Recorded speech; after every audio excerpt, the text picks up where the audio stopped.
Breaking news party పదవుల విషయంలో Telugu Desam party కీలక నిర్ణయం తీసుకుంది.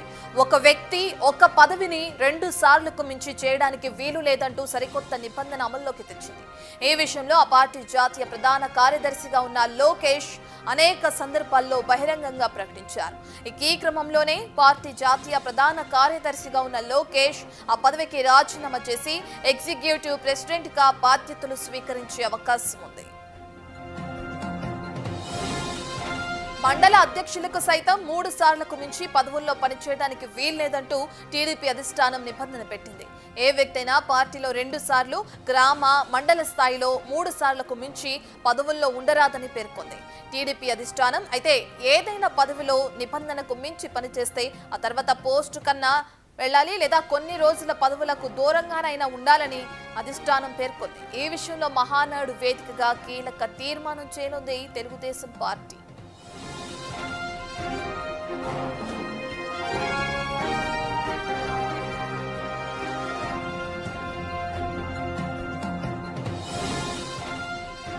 తెలుగుదేశం పార్టీ అధిష్టానం తీసుకున్న నిర్ణయానికి సంబంధించిన పూర్తి డీటెయిల్స్ అందించడానికి మా ప్రతినిధి శివ లైవ్ లో జాయిన్ అవుతున్నారు. రైట్ శివ, ఒక వ్యక్తి ఒక పదవిని 2 సార్లకు మించి చేయడానికి వీల్లేదు అనే సరికొత్త నిబంధనని అమల్లోకి తెచ్చింది ఇప్పుడు టీడీపీ అధిష్టానం. అయితే ఏ విషయంలో అటు జాతీయ కార్యదర్శిగా ఉన్న లోకేషే ఇప్పుడు రిజైన్ చేస్తున్నట్లు కూడా తెలుస్తుంది. ఆయనకి ఎటువంటి పదవి కేటాయించే అవకాశం కనిపిస్తుంది?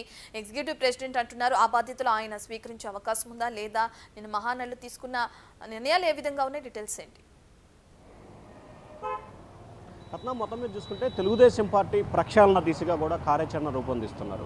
పార్టీ ప్రక్షాళన చేయాలి, కార్యకర్తలకి, నేతలకి, ప్రజలకి అందుబాటులో పార్టీ ఉండాలి. తెలుగుదేశం పార్టీ అంటే మన పార్టీ అనే విధానంతో కొనసాగాలనేది టీడీపీ ఏజెండాగా కనిపిస్తోంది.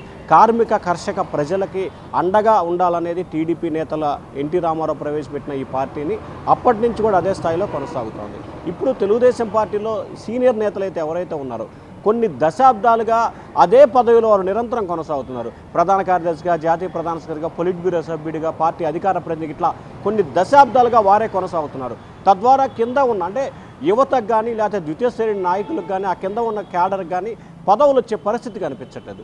ఈ నేపథ్యంలో తెలుగుదేశం పార్టీకి సంబంధించి ఇటీవల తీసుకున్న పలు విప్లవాత్మక మార్పులకు సంబంధించి కూడా కీలకమైన మార్పులు చేయాలని చెప్పి పార్టీ అధిష్టానం నిర్ణయం తీసుకుంది. గ్రామ మండల స్థాయికి సంబంధించి అధ్యక్ష పదవి 3 సార్లు కంటే చేస్తే కనుక 3వ తర్వాత విత్తుడు రావాలి, దానికంటే పెద్ద పోస్టుకి వెళ్ళాలి, లేకపోతే కొన్ని రోజులు పార్టీ కార్యక్రమాలకి యాక్టివ్గా ఉంటూనే పదవులకి దూరంగా ఉండాలి. ఇక అలాగే రాష్ట్ర స్థాయి, జిల్లా స్థాయి, నియోజకవర్గ స్థాయికి సంబంధించిన పదవులు మాత్రం 2 సార్లే చేయాలి, 3వ మాత్రం చేయకూడదు. అంతకంటే పెద్ద నెక్స్ట్ పదవికి ప్రమోషన్గా మాత్రమే వెళ్ళాలి, తర్వాత వేరే వారికి అవకాశం ఇవ్వాలనేది టీడీపీ నేతల ఏజెండా కనిపిస్తోంది. దీనికి ఉదాహరణ తెలుగుదేశం పార్టీ జాతీయ ప్రధాన కార్యదర్శి నారా లోకేష్ ఇప్పటికే దాదాపుగా ఆయన 2 సార్లు పైగా 3 సార్లు అంటే 9 సంవత్సరాలుగా ఆ పార్టీలో ఆ పదవిలో కొనసాగుతున్నారు. సో ఈ నేపథ్యంలో ఆయనకు సంబంధించి ఆ పదవికి రాజీనామా చేసి నెక్స్ట్ స్టేజ్కి వెళ్ళాలని చెప్పి కూడా టీడీపీ నేతలు ఆశిస్తున్నారు. దానికి అనుగుణంగానే త్వరలో మహానాడు వేదికగా ఎగ్జిక్యూటివ్ ప్రెసిడెంట్ పేరుతో ఒక సరికొత్త పదవిని ఆ పార్టీకి ప్రవేశపెట్టబోతుంది. దాన్ని నారా లోకేష్ బాధ్యతలు స్వీకరించబోతుంది. ఎందుకంటే జాతీయ ప్రధాన కార్యదర్శిగా గత 15 సంవత్సరాలుగా ఆయన నిరంతరం పార్టీకి, కార్యకర్తలకి, నేతలకి అందుబాటులో ఉంటూ సేవా కార్యక్రమాలు చేస్తున్నారు. అధికారంలోకి వచ్చిన తర్వాత మంత్రి అయినప్పటి నుంచి కూడా ఆయన కార్యకర్తలకి, నియోజకవర్గ ప్రజలకి అందుబాటులో ఉంటూ సోషల్ మీడియా వేదికగా ప్రతి సమస్యకి స్పందిస్తూ రిప్లై ఇస్తున్న పరిస్థితి కనిపిస్తుంది. సో ఈ నేపథ్యంలో రానున్న రోజుల్లో ఇంకా పార్టీలో యాక్టివ్ కావాలి, కొత్త వారికి అవకాశాలు రావాలి, కింద స్థాయి నుంచి పై స్థాయి వరకు ప్రతి ఒక్కరు కూడా పార్టీలో పదవులను అలరించాలనే ఉద్దేశంతో ప్రధాన కార్యదర్శి నిర్ణయం తీసుకున్నారు. సో త్వరలో జరగబోతున్న మహానాడు వేదికగా ఈ అంశాలకు సంబంధించి తీర్మానాల రూపంలో ప్రవేశపెట్టబోతున్నారు. ఇక నారా లోకేష్కి సంబంధించి ఎగ్జిక్యూటివ్ ప్రెసిడెంట్ బాధ్యత తీసుకునే అవకాశాలు అయితే స్పష్టంగా కనిపిస్తూ ఉన్నాయి. Ratna. Right, thank you Shiva.